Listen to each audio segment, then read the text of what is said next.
안녕하세요. 안녕하세요. 예, 어, 안녕하세요.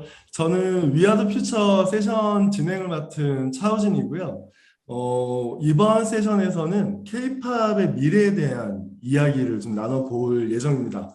그래서 이제 방금 이 자리에는 요즘 특히 뭐 여러 가지 이슈들 때문에 너무너무 바쁘신 미디어 아티스트 신기현님 나오셨고요. 그리고 올해 가장 인상적인 신인이라고 해도 좋을 아포끼님 직접 출연하셨습니다. 네, 반갑습니다. 반갑습니다. 안녕하세요. 안녕하세요. 아프키입니다. 올해 싱글 게리라웃이랑 커밍백을 발매한 가수고요. 지구에서 활동한 지는 2년 반 정도 되었습니다. 틱톡 컨퍼런스에 초청해 주셔서 너무 감사해요. 여러분 반갑습니다. 아프키예요. 네, 반갑습니다. 반갑습니다. 기현님도 잠깐 자기소개 좀 직접 네, 근데 저희도 이렇게 좀 텐션을 높여야 될 것 같은 느낌이. 아, 네. 그러지 않으셔도 돼요. 예. 저는 원래 어, 생긴 대로 저희도. 네. 네. 네, 저는 신기현이고요. 기술과 크리에이티브 기반으로 굉장히 다양한 것들, 실험적인 일들 많이 하고 있고요. 최근에 메타버스 주제로 여러 프로젝트들 진행하면서 지금 아포키님이나 이런 가상 세계에 살고 계신 많은 분들 항상 찾아뵙고 인사드리고 친분을 쌓고 있습니다. 네, 반갑습니다. 반갑습니다. 그 사실 저는 개인적으로 아포끼님 진짜 너무 보고 싶었거든요. 사실은 못 볼 거라고 생각을 했어요. 못 만나겠다. 이 사람은, 이 친구는 못 만날 거고. 하지만 너무 뭐랄까, 제가 올해 이거 그 게리라운 나왔을 때부터 완전 몰입해서 약간 소위 덕질을 좀 하고 있습니다. 그래서 이렇게 만나 뵙게 돼서 너무 영광이고요. 예, 너무 신기하고 재밌고 그렇네요. 그 직접 팬들하고 이렇게 막 만나는 경우도 있었어요? 아니요. 오늘 처음 만남입니다. 예전에 게스트나 패널로는 다양한 지구인분들을 만났었는데요. 저의 팬이다 하시는 분은 오늘 처음 만나요. 그래서 차우진님 너무 반갑습니다. 저야말로 반갑습니다. 혹시 제가 진짜 팬인지 아닌지 인증하는 질문 하나 드려도 될까요? 네, 하세요. 혹시 제 커버송들도 들으신 적 있으신가요? 네, 커버송들 많이 들었고요. 네, 많이 네. 들었어요. 혹시 제일 기억에 남는 거 하나만 말씀해 주시면 안 될까요? 그 블랙핑크, 블랙핑크 오. 노래 제목 뭐지? 갑자기 갑자기 블랙핑크 노래 How 제목이 you 생각. like that? 네? How you like that? 네, 네, 네, 네. 오, 그래서 감사합니다. 진짜 보셨네요. 인증! 예! 고맙습니다. 사실 라이브도 가끔 보고요. 저는 오, 다 틱톡, 뭐 인스타그램, 뭐 유튜브 다 팔로우하고 있어요. 감사해요. 네, 저도 오늘 팔로우 사실은 할게요. 네, 사실은 틱톡은 제가 틱톡 아티스트를 이렇게 많이 팔로우 안 하거든요. 한 세 명 정도 있는데 그 중에 한 분이세요. 최고. 영광입니다, 선생님. 네, 근데 지금 계신 데는 어디신 거예요? 지금 저는 코이 406.04 에이온시티에 있는 저희 집에 있습니다. 지구에서 쉽게 생각하시려면 검은 고자리 근방에 있다고 생각하시면 됩니다. 검도자를 일단 검색을 알 것 해봐야죠. 같아요, 저는 대충. 알 것 같으세요? 저도 잘 모르겠는데 알 것 같으세요? 네. 약간 마포구에 살고 계신데 마포가 어딘지 모르는 비슷한 거잖아요. 아닙니다. 네, 검은 고자리 꼭 검색해 보세요. 알겠습니다. 이제까지 올해 발표한 곡이 두 곡이죠. 네, 네, 맞습니다. 그러면 이제 두 번째 곡이 나오고 한 몇 개월이 좀 지났는데 사실 여름송으로 나왔잖아요. 네, 그래서 혹시 신곡 계획은 또 없으신지? 신곡 계획이 여기서 제가 처음 밝히는 건데요. 뮤비 촬영이랑 녹음 작업은 이미 마친 상황이고요. 12월 안에 나올 듯합니다. 예, 소리 질러! 예. 예! 저희밖에 없어서 저희가 소리를 안 지르면 비어 있을 것 같아서. 감사합니다. 그리고 제가 여러 인터뷰에서 미리 말씀드렸었거든요. 제가 정말 좋아하는 아티스트 중 한 명과 협업을 했습니다. 기대해 주시면 좋을 어, 것 같아요. 네. 그럼 12월 초 중에 나오는 거예요? 그건 알 수 없고요. 아. 12월 중에라고 알고 계셔주시면 네. 계획이 좀 변동될 수도 있잖아요. 아시죠? 그렇죠, 그렇죠. 네. 저는 사실 제가 뭐 강의를 하거나 아니면 뭐 사람들 만나거나 할 때 아포끼님 얘기를 진짜 많이 해요. 많이 하고 약간 아포끼 음악도 들려주고 이게 처음에 말로 설명하면 사람들이 뭔지 잘 몰라요. 모르는데 실제로 음악을 들려주거나 뮤직비디오를 보여주면 그제서야 약간 되게 좀 깜짝 놀래거든요. 그래서 제가 보니까 그 놀라는 포인트가 한 두 개인 것 같아요. 하나는 일단 그 영상의 어떤 스토리라든가 어떤 컨셉, 퀄리티가 굉장히 좋다라는 게 하나가 있고 또 하나는 음악적인 퀄리티가 되게 좋다. 네, 그래서 이거 정말 그냥 생각했던 거하고 완전히 다르네요라는 말들 되게 많이 하거든요. 실제로 아포끼님이 음악 작업할 때 뭔가 좀 중요하게 생각하는 지점들이 있는지가 좀 궁금한데 그거 좀 말씀 좀 해주실래요? 일단 퀄리티가 좋다라는 말씀 너무 감사드리고요. 제 음악을 대중분들이 들으셨을 때 이건 아포키 음악이다. 아포키스럽다고 느껴졌으면 좋겠습니다. 좀 독보적인 느낌? 그리고 전체 컨셉이나 비주얼적인 요소들이 좀 음악이랑 같이 맞물려서 잘 표현되어질 수 있도록 신경을 많이 쓰고 있습니다. 안 그래도 그 비주얼적인 부분들 방금 말씀해 주셨는데 제 기억에 실제로 게릿아웃이 나오기 전에 원래는 그 라방도 많이 하셨잖아요. 예, 라이브도 많이 하셨는데 그 라이브 도중에 우주선 타고 어딘가로 떠나고 네. 예, 그래서 약간 저는 그때는 사실은 잘 몰라서 나중에 이제 알게 됐는데 얘기를 듣고 알게 됐는데 그때 사람들이 이제 실제로 뭐 라방 중간에 뛰쳐나가서 달로 떠났다. 근데 그 우주선에 있는 모습이 계속 보여졌는데 그때 모르스보가 이렇게 흘러나왔다고 하는데 진짜 그게 무슨 말인 거예요? 그 모스부의 출처에 대해서는 저도 누가 어디서 쏘아 보낸 것인지는 저도 잘 모릅니다. 그리고 해석은 해석은 다양하게 제가 할 수 있는데요. 사실 잘 몰라요. 저도 잘 몰라요. 본인이 지금 쏜 게 아니니까 모르시는 거죠. 근데 그렇죠. 저 잘 너무 몰라요. 근데 그리고 그 후에 저는 우주선에서 계속 잠을 자느라 그 신호들에 대해서 라이브 이후에 알게 되었는데요. 제가 말씀드리고 싶은 중요한 사실은 언제든 그 신호가 울리면 저는 또 다시 갈 수 있다는 겁니다. 아 진짜? 근데 원인을 모르는데 그냥 부르면 그냥 가는 거예요? 저도 모르게 모스부가 저의 정신을 지배하면 갈 수 있습니다. 아 그러면 알겠습니다. 약간 그 저는 모스부호가 울리지 않기를. 네. 저는 그 게리라웃 밴드 버전이었나요? 거기서 오토바이 타고 이렇게 등장하잖아요.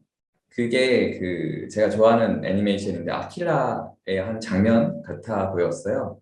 맞습니다. 그래서 그 영상들 보면은 뭐 스페이스 오디세이나 아키라 같은 그 거장의 SF 영화, 애니메이션 작품들의 오마주가 많이 등장하는 것 같아요. 혹시 SF 이런 작품들을 많이 좋아하나요?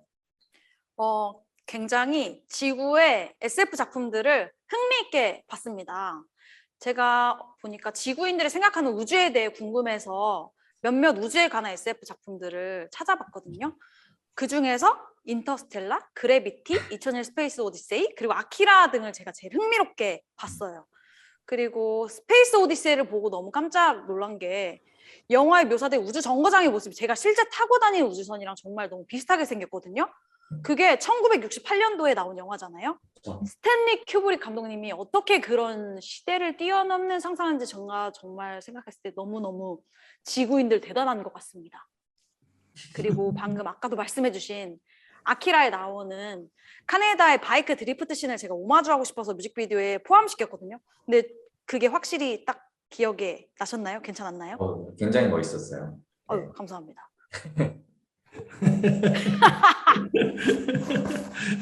약간 그쵸. 오토바이 저도 되게 좋아하는데 면허가 없어서 못 타요. 어우, 다행히. 좋아하는데 면허가 없어서 못한다고요? 좋아하는데 면허가 없어서 못 타요. 그래서 약간 그 드래프트 하는 거는 정말 보면서 이게 약간 따라하고 싶은데 이런 생각을 좀 했었던. 야, 타! 다음에 같이 한번. 네. 네, 어, 라이딩하러 근데 가세요. 과속하실 것 같은데요? 어, 지구인 기준으로 보면은 과속이라도 할 수 있겠지만, 네, 저희 법에는 그런 게 없어서 말입니다. 사실 지구랑 그 지금 있는 곳이랑 왔다 갔다 하고 있는 중인 거죠? 네, 그렇습니다. 약간 그 주기가 대충 어느 정도가 돼요? 아니면 뭐 약간 어떻게 왔다 갔다 하는지 이런 게 좀 궁금하기도 하고. 바이크로 음. 제가 어디든 원하는 곳이면 이동할 수 있습니다. 시공간을 아, 진짜? 넘나들면. 네, 죽인다. 그 오토바이는 정말 그 바이크는 진짜 안 피곤하세요? 아직은 돌아다니는 게 너무 즐겁고 피곤하지 않습니다. 음. 저 안 그래도 아까 이제 라이브나 이렇게 라이브 방송도 많이 본다고 했는데 그 틱톡에 컨텐츠도 많이 올리잖아요. 그 구독자도 많고. 그 틱톡 컨텐츠는 주로 언제 어떻게 촬영하는지도 좀 궁금하거든요.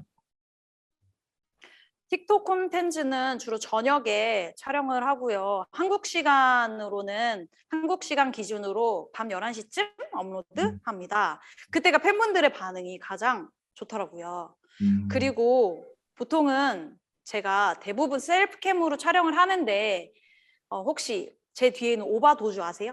네, 알죠. 네. 그 중에 오바라는 친구가 촬영을 도와서 찍고 있습니다. 저 오버도즈는 데뷔 예정이 있어요? 오바 도주는 아직 데뷔 예정은 없고요. 음. 저와 함께 계속 갈 예정입니다. 아직은. 네. 약간 통역도 같이 하고 이러지 않나? 어, 오버도즈 둘 중에 하나가? 통역은 스페이스 더스트라는 친구가 하고 있습니다. 아, 또 통역관이 따로 있군요. 그렇습니다. 저는 틱톡 챌린지도 되게 잘 보고 있는데, 제가 아까 얘기했잖아요. 한 두세 명밖에 없는 팔로워 중에 한 분이신데, 네. 챌린지를 진짜 자주 올리시더라고요. 일주일에 한 세 개 정도씩 올리시는 것 같아요. 챌린지를 고르는 기준 같은 거 있으세요? 크게 두 가지로 나눌 수 있는데요. 첫 번째로는 제가 틱톡을 보다가 춤이 예쁘거나 동작이 예뻐서 제가 따라하고 싶은 거, 올리고 싶은 것들이 첫 번째 기준이고요. 두 번째로는 구독자분들이 또 저를 보면서 쉽게 따라해 주실 수 있는 것을 위주로 올리고 있습니다. 제 채널 구독자분들이 제가 춘 춤을 듀엣 버전으로 같이 따라 추는 거 좋아해 주시거든요. 그래서 따라추기 쉬운 것들을 진행하고 있고요. 이모지 챌린지 같은 경우도 따라하기 쉬운 챌린지 중에 하나로 여러분들 관심 많이 가져주셨으면 좋겠습니다. 저는 그 이모지 챌린지가 진짜 좋아요. 오, 정말 팬이시네요. 네, 근데 감사해요. 그 이모지 챌린지를 한동안 되게 많이 안 하셔가지고, 네, 그래서 최근에 지금 정말 다시 나오는 것 같더라고요. 그래서 네. 약간 혼자 이렇게 좀 혼자 몰래 따라 춥니다. 그래서 정말요? 이거 되게 부끄러워. 혼자 하고 감사합니다. 되게 부끄러워하고 있는데, 아무튼 아마 저 같은 나중에 어, 나중에 듀엣 같이 해주세요. 아 정말요? 알겠습니다. 네, 네. 근데 감사합니다. 아마 저 같은 팬들이 꽤 있을 것 같아요. 그러니까 혼자 좋아하는 사람들도 있을 것 같고. 근데 실제로 팬들 리액션이나 이런 것들 굉장히 좀 많은 편이죠. 네, 기억에 남는 맞습니다. 팬들 어떤 리액션이나 어떤 댓글이나 뭐 이런 거가 있었는지도 궁금한데요. 해외 초등학생 분들이 정말 많이 좋아해 주세요. 네, 그래서 그 초등학생 분들이 듀엣을 많이 해주시거든요. 그런 어, 것들이 너무 귀엽고 항상 늘 고마운 것 같아요. 신곡이 12월 중에 나온다고 했잖아요.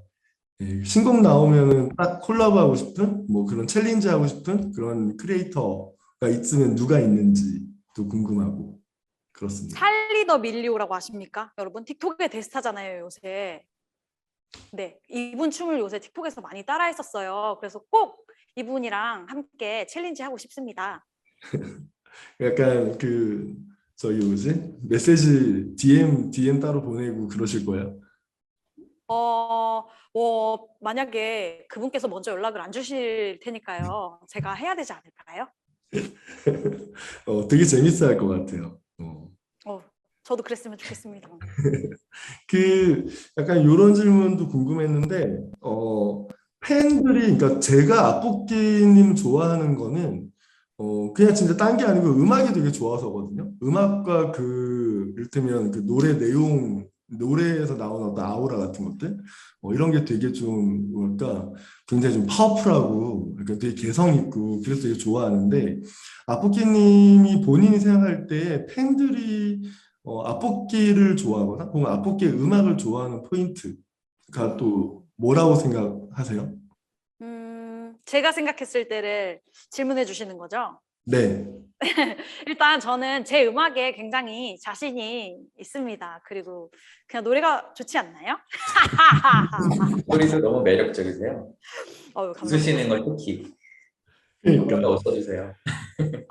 그리고 저는 제 음악에 자신이 있는 만큼 또 여러분들이 봤을 때 단순히 귀로만 듣는 게 아니고 눈과 귀가 모두 즐거운 충족되는 그런 비주얼적인 퍼포먼스도 저의 장점이 아닌가 생각되고 있습니다.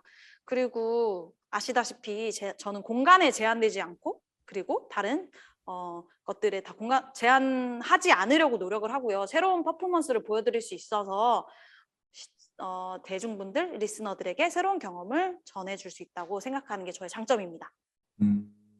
그 K-팝의 한 종류라고 할까? 그렇잖아요. 어쨌든 앞볶이의 음악 장르가 뭐야라고 하면 아마 다들 K-팝이라고 부를 것 같기도 하고 한데 지금 있는 곳에서도 유명해요, K-팝이?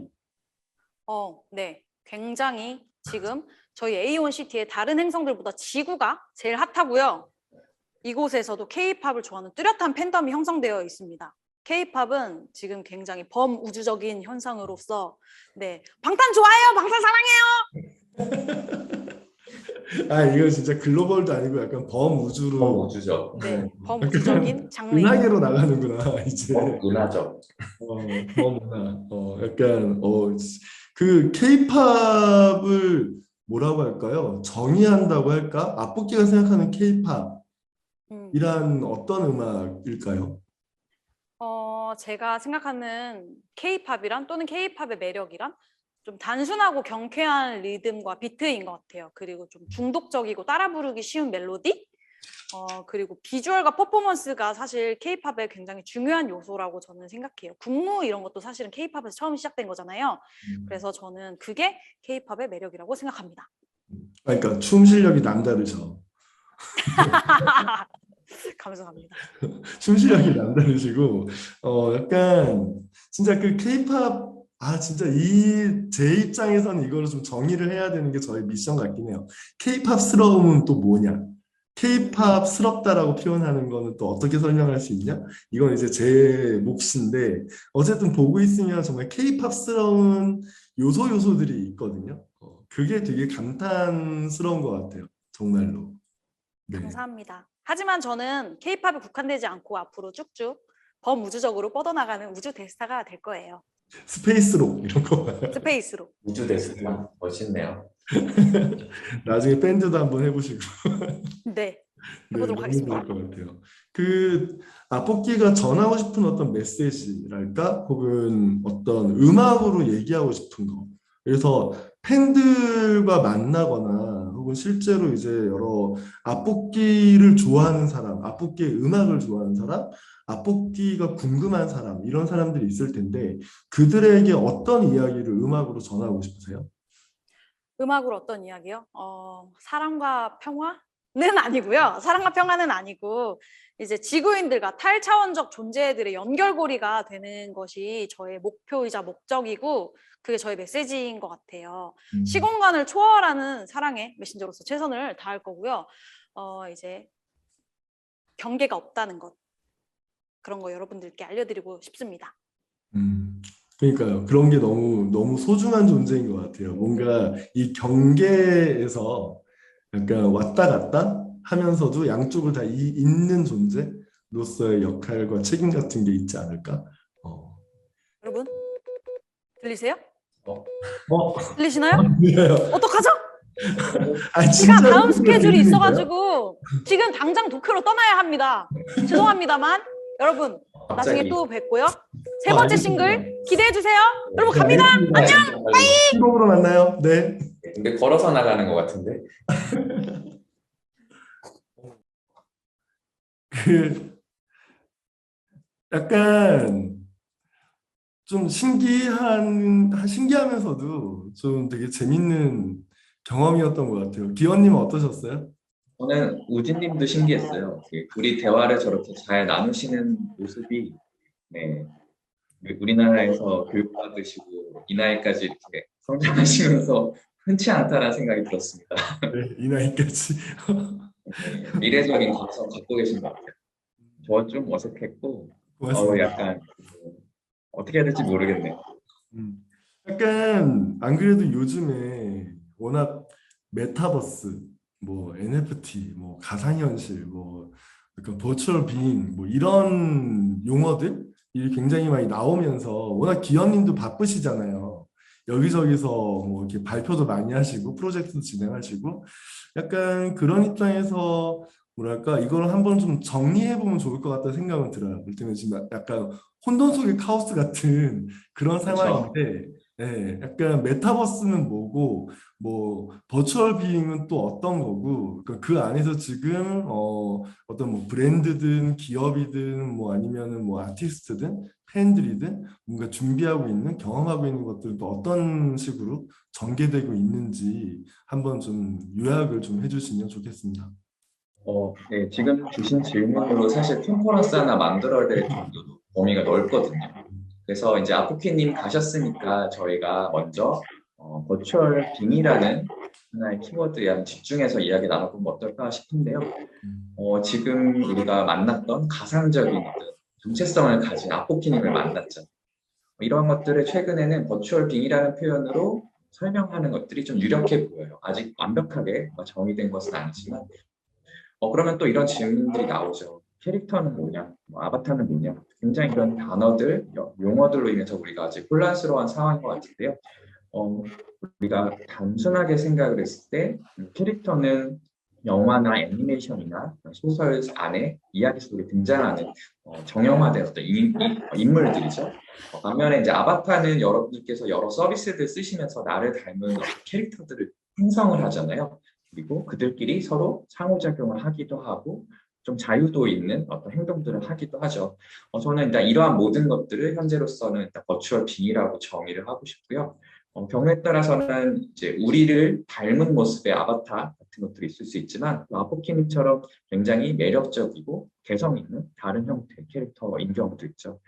최근에 어떤 기술의 발전으로 우리가 이렇게 저를 예를 들어서 우진님이다. 우진님하고 정말 똑같이 생긴 가상의 캐릭터들도 만들 수 있는 시대가 된 것 같아요.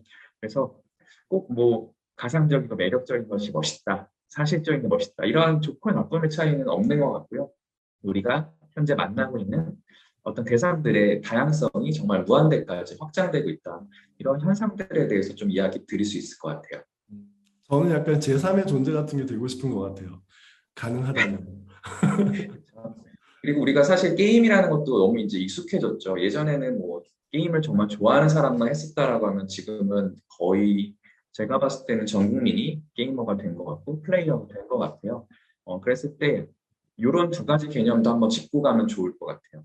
게임 속에서 내가 직접 조작을 해서 움직이는 그런 캐릭터 혹은 아바타가 있잖아요. 이런 거를 우리가 이제 플레이어블 캐릭터라고 이야기를 할 수 있겠고요. 그냥 가상세계에 들어갔을 때 마주치고 서로 상호작용을 하는데 우리가 내가 직접 뭔가 컨트롤할 수 없는 이런 것들을 우리가 non 플레이어블 캐릭터, 이제 NPC라고 보통 많이 부르죠. 그래서 우리가 게임을 할 때는 사실은 나의 플레이어블 캐릭터를 조작해서 게임 속의 non 플레이어블 캐릭터들과 상호작용하면서 게임이 정해진 어떤 목적을 달성하는 그런 것들이 우리에게 기존의 어떤 게임의 경험이었다라고 하면은 최근에는 정말 게임을 시작했는데 그 안에 아무런 목적이 없어요. 혹은 이런 것도 될까 하고 내가 어떤 행동을 해봤는데 상상 속에 뭔가 계획했던 것들이 다 가능해져요. 네, 이런 것들을 우리가 점점 자유도 높은 게임들을 만나게 되고 또 때로는 그 안에서 내가 직접 컨텐츠를 만들고 편집하고 이런 것들까지 가능해지죠. 근데 이게 최근에 메타버스라고 이야기하는 메타버스 서비스 혹은 메타버스 플랫폼이라고 이야기하는 것들이 이것과 굉장히 비슷한 기능들을 우리에게 제공을 해주죠. 그래서 흐름으로 봤을 때는 게임이라는 것이 메타버스 플랫폼으로 좀 자연스럽게 연결된 그런 모습들도 보이고요. 이 안에서 이제 사람들은 내가 뭘 하고 싶은지 생각하고 실제 그것들을 해버려요. 이러한 것들이 기존과 지금 어떤 변화가 생긴 거죠. 그래서 누군가는 이 안에서 노래를 부르기도 하고 드라마를 만들기도 하고 자기가 뭔가 꾸미는 것들이 자신 있으면 공간을 꾸미기도 하고 이러한 새로운 모습들이 생겨나고 누군가는 그 안에서 그것들로 경제적 수익을 거두기도 하죠. 우리가 그걸 이제 크리에이터라고 많이 부르고 있죠.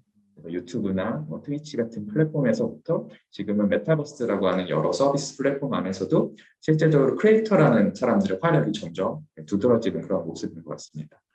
부캐라고도 부르잖아요. 뭐 개념적으로는 사실은 부캐하고도 비슷한 거 아니에요? 아바타라는 게 사실 어떤 사람은 자기 자신과 완전히 결합되는 사람도 존재한다고 봐요. 그리고 거기서 내가 하나의 더 아바타를 하나 더 만들면 그것도 이제 부캐, 뭐 부캐를 또 부캐 자체도 두 개, 세 개 계속해서 만들어낼 수 있죠. 그런데 최근에 여러 어떤 상황들을 봤을 때 현실 세계에서도 자기 부캐를 만들고 살아가는 사람들 있죠. 그럼 우리가 뭔가 사고하고 세상을 인지하고 사람들과 소통하는 방식이 이전과 굉장히 달라진 거죠. 굉장히 많은 부분이 가상적이어지고요. 그럼 굉장히 재밌는 현상인 것 같아요. 그러니까 그러면은 어떻게 생각하세요? 그 이런 변화들은 사실은 제 기억에는 올해 초만 해도 앞으로 이런 일이 벌어질 것이다에 가까웠거든요. 근데 1년도 안 됐잖아요. 제가 이런 관련된 기사를 보거나 혹은 저도 이제 이런 거에 대한 고민을 막 시작했던 게 2월, 3월이었던 것 같은데 지금 11월, 한 12월 정도 기준으로 봤을 때 이미 벌어지고 있잖아요. 네, 그렇죠.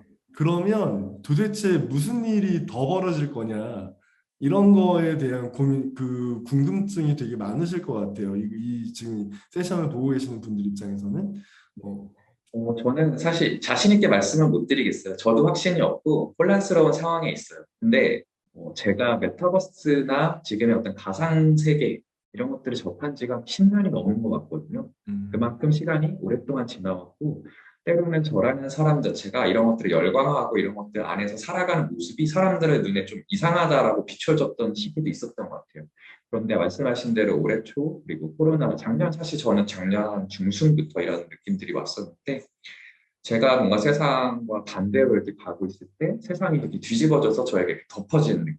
음, 그래서 우리가 어렸을 때 그런 데칼코마니 이런 거 해봤잖아요. 물감 두 개가 딱 덮였는데 이제 이거를 펼치면 어떤 모습일까? 굉장히 지금 저도 이제 궁금해하고 있고 이거 쫙 펼쳤을 때 굉장히 아름다운 모습일 수도 있지만 뭐 진흙탕 같은 뭔가 괴상한 모습일 수도 있는 거죠. 그래서 뭐 좋다 나쁘다 이런 거 떠나서 저는 굉장히 지금의 이 덮여 있는 이 상황 호기심 있게 보고 있고 많은 부분들이 현상으로 감지가 돼요. 이게 뭐가 맞다, 이것은 무엇이다, 일단 정확한 정의보다는 그냥 말 그대로 현상들의 어떤 총합이 아닐까라는 생각이 듭니다. 그러니까 그러면은 사실 그런 맥락에서 어떤 특정한 뭐 아바타가 됐든 캐릭터가 됐든 혹은 어떤 가상 존재들이 됐든 각각의 역할을 수행하기도 하고 자기들끼리 관계를 맺기도 하고 실제로 리얼 월드에 있는 사람들하고도 굉장히 밀접한 관계가 생기기도 하는 거잖아요. 이런 것들이 약간 뭐랄까 부자연스럽지 않은 방금 말씀하셨던 이렇게 포개지는 느낌이라고 한다면 저는 그거 오히려 인셉션의 어떤 장면 같은 그 감각으로 이렇게 받아들여지는데 그게 충격이 되든 아니면은 되게 포근한 느낌이 되든 뭔가 그런 것들이 좀 자연스럽게 이루어지려면 필요한 게 어떤 거라고 생각을 하세요? 필요한 거. 일단 저희가 줌이나 이런 화상을 통해서 사람들을 요즘에 많이 만나고 있잖아요. 근데 저도 기업의 어떤 프로젝트를 위해서 화상으로 회의를 하다 보면은 깜짝 놀랄 때가 있어요. 거기에 어떤 기업의 어떤 중간 관리자 혹은 임원 이런 분들이 자기 얼굴을 이렇게 3D 필터 효과를 가지고 회의에 참석을 하는 거예요. 근데 우리가 얼마 전까지만 하더라도 이제 어떤 화상 회의일지라도 내가 뭐 정장을 차려입고 이런 격식을 차리는 이런 상황들이 되게 중요하게 여겨졌었죠. 그런데 지금은 거의 모든 분야, 예를 들어서 뭐 사회, 문화, 정치, 모든 분야에서 동시적으로 이런 것들이 변하고 있는 것 같고, 그거는 결국엔 사람들이 이거 이러면 안 돼라고 하는 어떤 관념으로부터 가상 세계를 통해서 새로운 경험을 해보고 그 인식 자체가 변화되는 그런 지점이 아닐까 싶고 그랬을 때 아직 그 과거 이전 방식에 머물러 있는 사람들도 많이 있고 우리가 그들이 뭐 틀렸다라고 할 수는 없죠. 그런데 그들이 이제 이런 세계에 관심을 가지면서 나도 저런 것들에 대해 관심 갖고 싶어라고 할 때 내가 어떤 변화가 있어야 되지? 그러면 먼저 이런 사회 문화적인 경제, 정치 모든 분야에서의 변화에 대해서 내가 좀 마음을 열고 받아들일 필요가 있는 거죠. 내가 먼저 변해야 되는 거죠. 그래서 이러한 것들을 우리가 좀 하나의 개념으로서는 뭐 세계관이나 가치관, 정체성 이러한 여러 가지 단어들로 표현할 수 있을 것 같아요. 약간 세계관이라고 하시니까 광야가 떠오르는데 아마 많은 분들이 광야를 저도 떠올릴 것 에스파 같아요. 팬입니다. 아, 정말? 그 에스파의 세계관, 그 이를테면 광야, 뭐 혹은 에스파, 뭐 이런 거에 대해서는 진짜 어떻게 생각하세요? 지금 제가 체감하는 굉장히 큰 변화 중에 하나가 정말 모든 사람들이 세계관이라는 단어를 사용하기 시작했다는 거예요. 이 단어가 그렇게 쉽게 일상에서 쓰던 단어는 아니잖아요, 사실.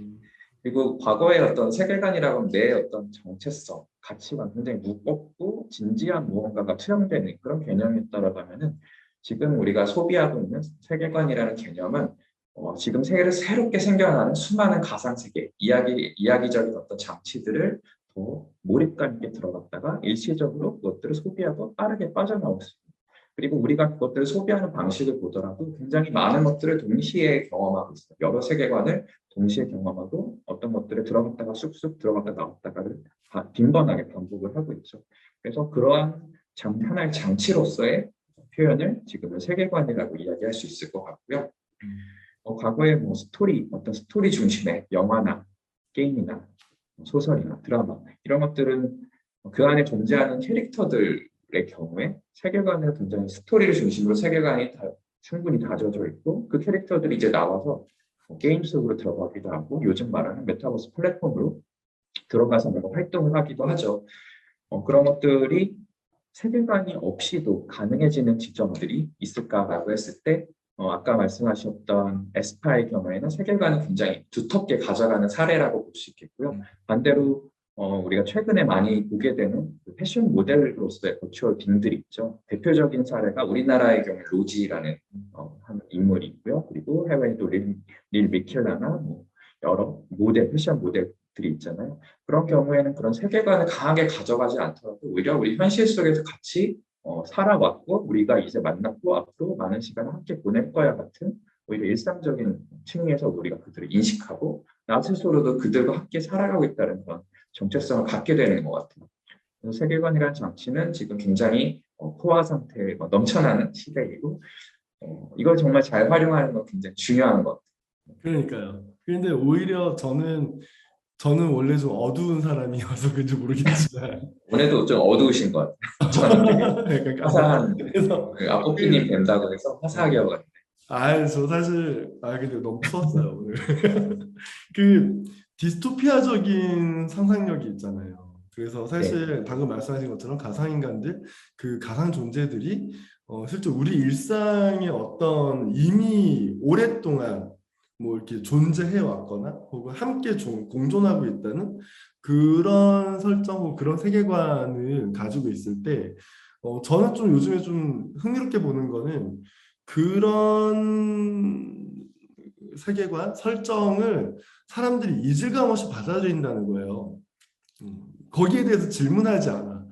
약간 뭐 따지고 들지 않고 그냥 그렇다고 하니까 그러려니 하고 받아들이는 그런 사람들이 있는데 저는 엑스맨 영화를 되게 좋아하는데 그 엑스맨이 그런 얘기잖아요. 처음에는 뭔가 같이 공존할 것처럼 있다가 어느 순간에 이렇게 골라내고 약간 차별하고 억압하고 완전 분리해내면서 완전히 뭐랄까 그 위계를 만들어 버리는 어떤 논리를 통해서 철학이라든가 그러면서 그 모멘텀이 뭘까 생각을 해보면 사실 기존의 사회가 이들의 존재를 받아들이게 만드는 게 사실 세계관이라는 생각도 들어요. 그러니까 그러니까 뭐랄까 수용하게 되는 것. 그러니까 오케이 여기까지는 우리가 인정. 약간 괜찮아.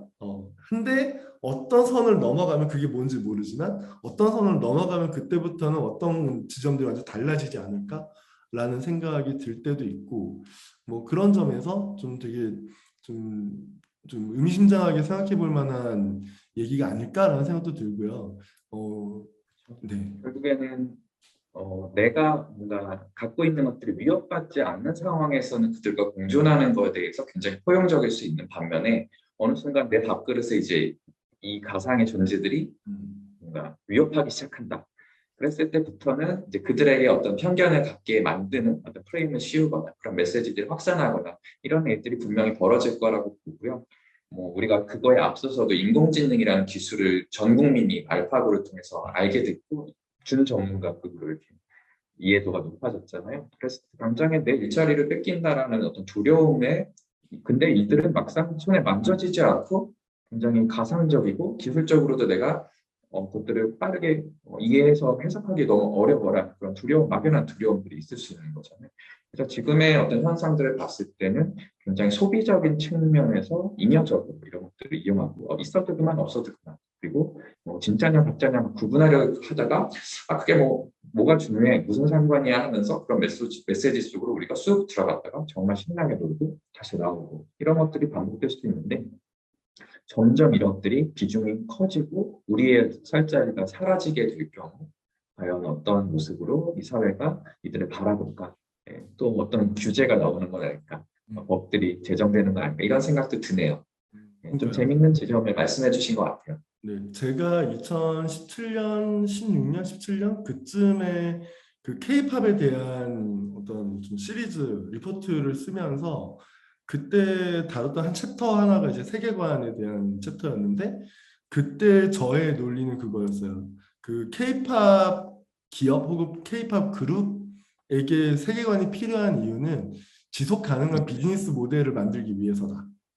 그래서 컨셉이라는 거는 계속해서 새로운 걸 만들어내고 그리고 그거의 생명력 자체가 지속성 자체가 되게 짧기 때문에 이를테면 봄 1년에 한 2번 정도 컨셉을 가진다면 그 다음에는 또 다른 컨셉을 개발해야 되고 이 리소스가 너무 많이 드는데 세계관이라는 걸 하나 만들어 놓으면 초기에는 시간이 오래 걸리겠지만 이거 안에서 이 세계관 안에서 작동하게 되는 또 어떤 다른 설정들 이 계속해서 추가되거나 빠지거나 충돌하거나 경쟁할 수 있기 때문에 그 실제로 지속 가능한 수익 모델을 만들어내기가 되게 용이한 어떤 환경 자체를 만들 수 있다. 뭐 그래서 세계관을 잡는 것이 조금 더 길게 보면 약간 이 비즈니스 모델을 한 3년 이상, 5년 정도, 5년 이상 지속 가능하게 만들기 위해서는 필요하다라고 생각을 했었거든요. 약간 그 점에서 다른 영역에서 벌어지는 어떤 현상들이나 그런 세계관의 어떤 용어가 좀 계속해서 언급되거나 활용되는 것도 비슷한 맥락이라는 생각도 들기는 해요. 그런 엔터테인먼트 기업들이 이러한 세계관적인 장치들을 활용할 수도 있겠죠. 그래서 K-팝에서의 이미 인기를 얻고 있는 그룹이나 아티스트들이 그것들을 이용할 수 있는 반면에 저는 그런 생각도 들어요. 최근에 이제 크리에이터라는 중간의 부류들이 굉장히 빠르게 성장하고 있고 사실 우리 누구나 크리에이터라는 반열에 도달할 수 있는 잠재성을 가지고 있는 시대가 됐잖아요. 그랬을 때 기존에 이미 인기 있는 캐릭터나 스타 아티스트들을 가상세계로 캐릭터화해서 가져오거나 이것들을 소비할 수 있는 여러 콘텐츠들을 만든다라고 했을 때 분명히 그 기존의 사람들이 이해하고 있고 기억하고 있고 좋아했던 그런 세계관이 그것들을 훨씬 더 탄탄하게 잡아주는 거잖아요. 그런데 막상 반대로 내가 아무것도 없는 바닥에서부터 처음부터 새로운 오리지널 콘텐츠를 만든다라는 관점에서 내가 새로운 캐릭터를 던졌는데 사람들이 별로 소비할 게 없어요. 그래서 최근에 많은 크리에이터들이 접근하는 게 거대한 세계관, 그러니까 자기의 어떤 몸집, 자신의 어떤 컨텐츠나 프로젝트의 몸집은 굉장히 작아도 세계관만큼은 정말 부자같이 풍성하고 넘쳐나게 이렇게 설정을 하고 그 안에서 이런 캐릭터들을 던져보고 이런 설정을 던져보고 또 별로 반응이 좋지 않은 것들을 빠르게 유치해가면서 자기 세계관 하나를 갖는다라는 거가 말씀하신 대로 지속 가능한 어떤 창작 그리고 지속 가능한 하나의 어떤 비즈니스 모델로서 발전할 수 있는 그런 잠재성이 있는 것 같아요. 그래서 그런 측면에서는 캐릭터나 어떤 나의 매력적인 캐릭터 하나를 만드는 것보다는 그것들을 감싸는 세계관이라는 장치를 한 번 더 활용해 주는 것이 지금으로서는 굉장히 유리한 시도가 아닐까라는 그런 생각이 드네요. 아까 에스파도 언급하셨는데 에스파 말고 기현님이 좀 재밌게 보는 여러 다른 사례들도 있으면 좀 에스파 소개. 얘기도 좀 해주시죠. 에스파 좋아하시잖아요. 에스파는 저는 근데 이제 막 시작되는 단계여서 사실 에스파는 저한테는 SM 엔터테인먼트라는 회사의 정말 넥스트 레벨을 넘어가는 하나의 그 관문이거나 어떤 되게 중요한 아이템 같은 역할을 할 거다라는 생각은 있어요. 그게 뭔지는 모르겠지만 그래서 이제 SMCU라는 개념을 가지고 이제 올해 시작을 했는데 아마 내년 상반기쯤 돼야 실제로 이런 그 에스파의 세계관 안에 슈퍼주니어라든가 소녀시대라든가 NCT라든가 좋다. 네, 다른 팀들이 약간 들어오면서 그러면서 이제 뭔가 SMCU의 어떤 큰 그림 그 약간 이런 그 뭐랄까요 실루엣 같은 것이 보이지 않을까라는 생각은 들어요. 근데 그게 저는 사실 기술력으로 그거를 증명하는 건 또 아닌 것 같아요. 그러니까 이거는 좀 다른 맥락이지만 그러진 않을 것 같다는 생각은 좀 있긴 해요. SMCU랑 말씀하시니까 좀 비슷한 스케일, 그 정도 스케일의 사례가 하나 생각이 나는데요. 지금 전 세계적으로 리그 오브 레전드라는 게임이 굉장히 인기가 많잖아요. 그리고 이제 많은 분들이 아실 텐데 리그 오브 레전드라는 그 e스포츠 대회에서 거의 수만 명이 모여 있는 이런 경기장에서 한 번 공연이 있었어요. 그때 이제 KDA라고 하는 가상 걸그룹이 등장을 했었고요. 재미있는 거는 사실 에스파랑 좀 유사할 수 있는데 그 네 명의 가상의 아이돌 그룹이거든요. 근데 현실 세계 동일한 아티스트들이 매칭이 돼서 같이 합동 공연을 펼쳤었고요. 그때 그 실제 라이브 상황에서는 증강현실이라는 기법으로 현실의 무대 위에 네 명의 가상의 캐릭터가 같이 공연을 해서 총 8명이 퍼포먼스를 하는 그런 모습들이 보였었죠. 그래서 사전에 이제 모션 캡처 2018년이었잖아요. 진짜 정말 앞서간 거거든요. 네, 그러고서 최근에 더 재밌는 사례, 이것도 많은 분들이 사실 아시지 못할 것 같은데, 또 리그 오브 레전드 세계관 안에 헤비메탈 그룹이 하나가 있어요. 지금 정규 앨범이 이번에 새로 나왔는데, 이름이 펜타킬이라는 그룹이고요. 최근에 가상 콘서트를 벌였어요. 온라인 플랫폼인데, 웨이브라고 하는 플랫폼 안에서 총 40분 정도 되는 공연을 펼쳤는데, 정말 저는 깜짝 놀랐거든요. 그리고 저뿐만 아니라, 이제 그 공연을 관람하신 분들이 우리는 정말 미래에 와 있구나를 체감했어요. 정말 리그 오브 레전드에서 시도하는 건 다 기술뿐만 아니라 기획, 모든 면에서 정말 압도적인 것 같아요. 그 공연이 4명의 락밴드가 40분 정도 공연을 펼치는데 계속해서 시공간이 막 뒤집어지고 깨지고 막 날아가고 온갖 여러 가지 일들이 벌어지거든요. 근데 그 와중에 그 관람하고 있는 관람객들에게 3개의 팀 중에 하나를 선택하라고 그래요. 그래서 저는 그 팀 중에 하나에 포함이 돼서 이제 여러 장면 중에서 지금이야라고 할 때 제가 뭔가 역할을 막 해야 돼요. 그래서 그 3개 팀 중에 한 팀이 승리를 하게 되면 그 방식으로 어떤 시각적인 효과나 이야기의 전개가 바뀌어요. 말 그대로 이제 인터랙티브한 스토리텔링이 그 안에 펼쳐지는 거죠. 그렇게 해서 총 40분의 그 컨텐츠를 관람하고 났는데 마치 하나의 오페라를 감상한 것 같은 그런 좀 웅장한 그런 마음속에 남았다. 그리고 또 하나 이제 재밌는 지점은 우리나라에서도 이 공연을 다시 커버를 했어요. 혹시 보신 적 있으신가요? 저 잠깐 봤어요. 네, 예전에 제가 한번 소개해드린 것 같아요. 네. 그래서 우리나라 이제 아티스트 중에 서문탁 씨와 김바다 씨가 이 공연을 커버하는 유튜브 영상이 딩고에 올라와 있습니다. 그래서 한번 보시면 좋은데 재밌는 거는 가상의 뮤지션이에요. 가상의 뮤지션을 국가별로, 문화별로 다른 그 지역에 인지도 있는 아티스트들이 커버를 하는 콘텐츠를 공식적으로 제작해서 사람들에게 배포했다. 이런 부분들은 지금의 어떤 산업의 구조에서 굉장히 새로운 시도이고 실험이고 좀 이게 뭐지라는 궁금한 지점들을 남기는 것 같아요. 질문들을. 그러니까 이게 한번 기회 되시면 찾아보시면 재밌을 것 같습니다. 재밌는 게 그 사실은 우리가 가상 공간이라고 부르는 그 말 용어 안에는 이미 약간 가상이라는 그 개념이 있잖아요. 그러니까 진짜가 아닌 것, 뭔가의 복제거나 뭐 재현이거나. 근데 약간 김바다 씨하고 서문탁 씨하고 했던 그 라이브가 좀 흥미로운 거는 그때 기현님하고도 얘기했었지만 그 원본이 아닌 것을 원본, 그러니까 리얼이 가상을 약간 재현하는 거에 가깝고, 그러면은 도대체 오리지널리티는 어디에 있고, 그럼 이 복제와 복제의 개념은 물론 보드리아르가 이미 더 철학적으로 다 얘기한 거긴 하지만 지금 우리는 어디로 가고 있는 거냐. 우리가 보고 있는 엔터테인먼트라는 거는 사실 이런 구분 자체가 진짜 의미가 없어지는 거, 어떤 그런 모멘텀이 있는 것 같다라는 생각을 되게 많이 했던 것 같아요. 음. 만약에 아토끼님이 집회터에 가서 자기 아바타를 만들었다고 생각을 해보세요. 어떤 모습으로 만들까? 아이디는 뭘로 쓸까? 프로필은 뭘로 쓸까? 뭐 이런 거 되게 재밌는 지점인 것 같고요. 지금 오히려 아토끼님이 운영하시는 틱톡이나 여러 SNS 채널에서의 프로필 그 자체로도 우리한테 굉장히 많은 흥미로운 지점들을 남기는 게 아닌가 그런 생각이 들어요. 그러니까 그래서 아까 이제 아포끼님하고도 이제 인터뷰할 때 그 중간을 연결하는 역할을 한다고 했잖아요. 저는 그것도 되게 인상적이었어요. 그런 얘기나 그런 생각 자체가. 그래서 이미 뭔가 겹쳐져 있는데 여기하고 저기는 다른 곳이고, 근데 그것들이 어떤 걸로 연결이 되어 있다. 그게 뭐 네트워크가 됐든 아니면 어떤 프로토콜이 됐든 그 연결되어 있다라는 감각이 지금 나한테 있구나 라는 생각을 하니까 좀 되게 또 달라지는 거지. 여러 가지 것들이. 네. 그래서 되게 좀 인상적이었어요. 음.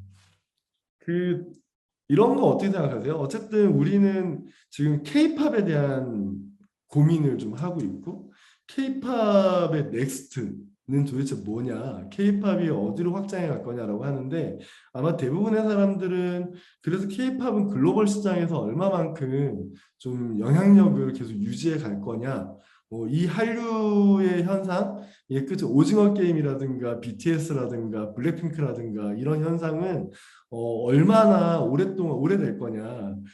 그랬을 때 그 주변에 있는 업계 관계자들, 뭐 기획자들, 뭐 브랜드들도 같이 이렇게 붙여서 나갈 수 있는, 시장을 좀 넓힐 수 있는 그런 가능성이 높아지니까 그런 고민을 하는데, 메타버스라는 공간이라고 할까요?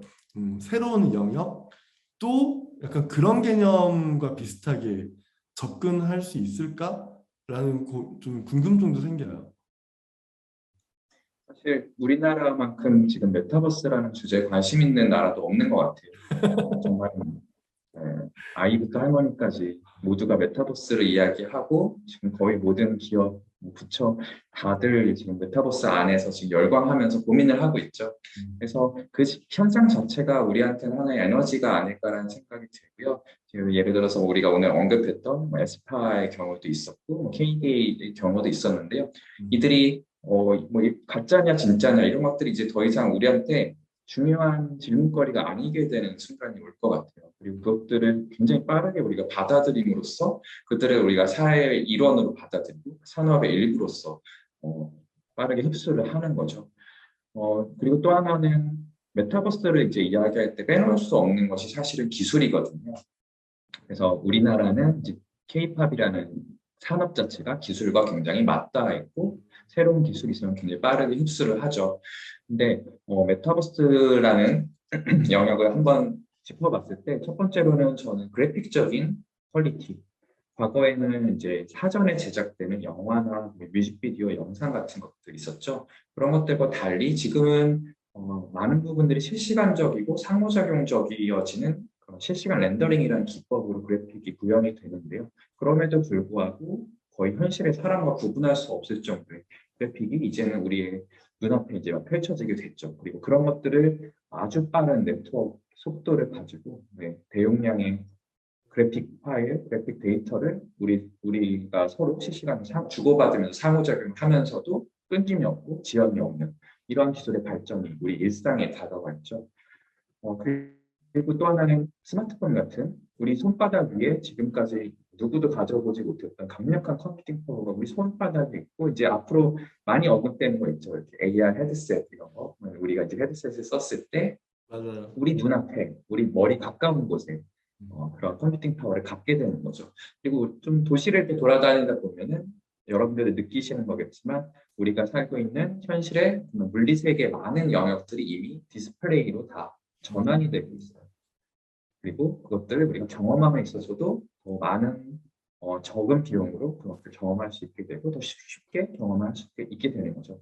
제가 이런 것들 기술을 좀 왜 이렇게 장황하게 말씀드렸냐라고 하면 오늘 이제 주제로서 얘기했던 버추얼 빙이라는 존재들을 필연적으로 우리는 더 많이 만날 수밖에 없어요. 이러한 기술적인 이유에서 우리는 더 좋은 것들을 만나고 싶어하고 더 새로운 것들을 만나고 싶어하고 그들 중에 일부는 버추얼 빙의 역할이 될 것이다라는 그런 생각이 들고요. 뭐 미래적인 상상을 이제 이야기해 보면은 예를 들어서 우리가 지금은 스마트폰에 있는 애플리케이션으로 뭔가 이용하고 있죠. 그것들 전체가 그냥 내가 친근하게 생각하는 어떤 버추얼 빙 대상이 나에게 그것들 전체를 서비스해 주는 어떤 우리가 잘 편안한 친구처럼 네. 편안한 내가 아침에 일어났을 때부터 잠을 자러 갈 때까지 이제 그런 식으로 우리 서비스의 어떤 편익 자체가 다 버추얼 빙의 영역으로 또 전환될 수도 있는 거고 그래서 정말 무한대의 상상이 가능한 것 같고 이러한 흐름은 사실 거스를 수 없겠다라는 그런 느낌이 들기도 합니다. 그러니까요. 그게 사실 그런 상황에서 음악, K-팝뿐만 아니라 K-팝 혹은 음악, 뭐 엔터테인먼트 컨텐츠라고 불리는 이 영역에서 벌어질 일들은 어쩌면 이런 식의 뭐 여기는 음악이고 여기는 영화고 여기는 뭐 서사고 이런 식의 구분이 사실 의미 없어진다는 생각 되게 많이 하게 돼요. 그렇죠. 네, 그러면은 오히려 정작 우리는 막 어떤 사람들은 K-팝에서 K가 뭐냐, K-팝은 무엇으로 정의할 수 있냐, 제가 아까 아포키한테도 물었지만 뭐 그런 식의 질문들을 가지고 있는데 약간 그거가 의미가 있나? 이미 다 통합되고 여기엔 이 통합된 세계에서는 사실은 뭐 지역성이라든가 뭐 문화적인 어떤 거라든가 젠더라든가 물론 어떤 식으로든 반영이 되고 또 그것 때문에 또 어떤 생각지 못한 문제들이 생길 가능성도 있고 하지만 그럼에도 불구하고 이미 뭔가 어떤 경계들이 다 흐릿해져 있는 그런 영역에서 어떤 K-팝과 J-팝의 차이는 뭐고 뭐 이런 식의 얘기를 하는 게 고민하고 논의하는 게 되게 생산적이진 않은 것 같다라는 생각이 들고 이럴 때마다 저는 현타가 와요. 그럼 나는 도대체 뭘 해야 되지? 어떤 얘기를 해야 지금 되지? 잘하고 계시잖아요. 그리고 갖고 계신 그 감성 자체가 이미 이쪽 세상에 어느 정도 접점을 갖고 계시다는 생각이 들어요. 그러니까 지금 저희 둘의 오늘의 대화, 이 주제를 보시면서도 저게 뭐야? 라고 하시는 분들이 분명히 많이 계실 거라고 생각 들고 적어도 오늘 이 컨퍼런스를 즐기러 오신 분들은 그래도 조금은 관심자이실 거라고 생각이 들지만 또 저희가 뭐 앞으로 오늘 소개했던 것 혹은 앞으로 소개하게 될 여러 사례들을 보면은 저조차도 저건 좀 너무하지 않아 막 손발이 오그라드는 그런 것들 아직도 너무 많아요. 그리고 우리한테는 어떤 역치라는 것이 존재하니까 계속해서 새로운 자극을 주기 위해서 새로운 실험들이 벌어지는데 저는 뭐 개인적으로는 저는 어쨌든 창의적이고 크리에이티브한 새로운 시도에 열광을 하는 입장이기 때문에 그런 것들에 대해서 다 받아들일 준비가 되어 있고 여러분들 사실 이런 상황을 그냥 즐기기 위해서는 조금은 정신줄을 놓고 뭐 그게 뭐 구분하려고 하기보다 그게 무슨 상관이야 이러면서 그냥 깊이 몰입해 보시고 좀 마음껏 즐겨보면 어떨까. 평생 맞아요. 그러기 좀 힘든 현실적으로라도 저는 아포키 노력을 좀 보면 되게 막 진짜 좋거든요. 진짜 좋아요. 그래서 저는 좀 웬만하면 이상한 사람이었다 요즘 정상적인 사람이 돼서 되게 기쁩니다. 맞습니다. 그래서 사실 약간 좀 이제 좀 마무리를 조금 해보자면 이게 뭐 K-팝과 메타버스, K-팝과 뭐 버추얼 빙의 관계, 뭐 K-팝은 이제 어떻게 할 거냐? 사실 이런 질문에 대한 답을 찾는 건 아닌 것 같아요. 확실히. 네. 그리고 이제 그걸 또 짧은 시간 안에 또 정리하는 것도 사실상 불가능하고, 다만 이 시간에 우리가 조금 집중해야 될 거는 방금 기현님이 말씀하신 것처럼 어떤 이성적인 것보, 이성이나 논리적인 부분보다는 약간 감각적인 거에 좀 집중할 필요가 있는 것 같다. 정신줄을 놔야 된다니까. 약간 정줄을 놓고 아래 약간 좀 여기에 좀 버려야지. 네, 다이빙하는 느낌? 그래서 좀 뛰어들고 거기에서 진짜 다이빙해서 약간 물놀이 하듯이 물에 뛰어들어서 막 약간 노는 느낌 있잖아요. 그때 그런 감각들을 조금 집중하는 게 필요할 것 같고 그게 이를테면 앞으로 케이팝 업계 혹은 컨텐츠 업계에서 일하시는 분들이 야, 그 메타버스 어떻게 해야 돼? 뭐 이런 고민을 할 때에 일단은 들어가서 경험하고 뭔가 뭐 NFT 같은 것도 막 돈 주고 사보고 다시 맞아요. 팔아보고 아니면 혹은 자기가 직접 만들어보고 뭐 이러면서 그 감각에서 모든 게 다 출발하는 게 아닌가? 이런 그거에 집중하는 어떤 약간 어떤 생각의 전환 같은 게 필요하다는 생각을 하게 되는 것 같아요. 굉장히 공감합니다. 그리고 음. 앞으로 이제 태어나는 세대는 태어날 때부터 이런 것들이 삶이었던 그런 친구들이 우리 어느 순간 만나게 되겠죠. 네, 저는 이제 그런 순간들을 두려워하기보다는 지금부터 즐기면서 뭔가 함께 이야기할 시간들을 더 기대하게 되는 것 같아요. 네, 음. 그래서 오늘 대화 너무 재밌고 주제 자체도 오늘 사실 다루기에 좀 방대한 내용이었을 수 있는데 굉장히 재밌었고 아포키님 만나서 너무 좋았고 네, 요즘님 앞으로도 자주 이런 이야기 나누면 좋겠다는 생각을 해봅니다. 네, 아까 그 사실 모스부가만 없었으면 네, 저희도 기념사진 모스부 찍으려고. 가면은 멋있을 것 같은데 그니까 근데 준비가 돼 있는지 모르겠네요. 기념사진을 찍고 싶었어요. 목이 메네요. 그래서 아무튼 그러면 오늘 이번 세션 이렇게 같이 참여해 주시고 대화 나눠주신 신기현님께 다시 한번 감사의 말씀 드리고요. 말씀하신 대로 저희는 계속 이런 주제로 얘기할 수 있는 기회를 좀 계속 만들어 보면서 약간 이제 벌어질 변화들 앞으로 이제 뭔지 모르지만 미지의 세계잖아요. 이 미지의 세계를 약간 아이와 같은 마음으로 좀 접할 필요가 있는 것 같다라는 말로 이제 오늘 행사 마무리하도록 하겠습니다. 네, 네, 고맙습니다. 네, 감사합니다. 또 봐요.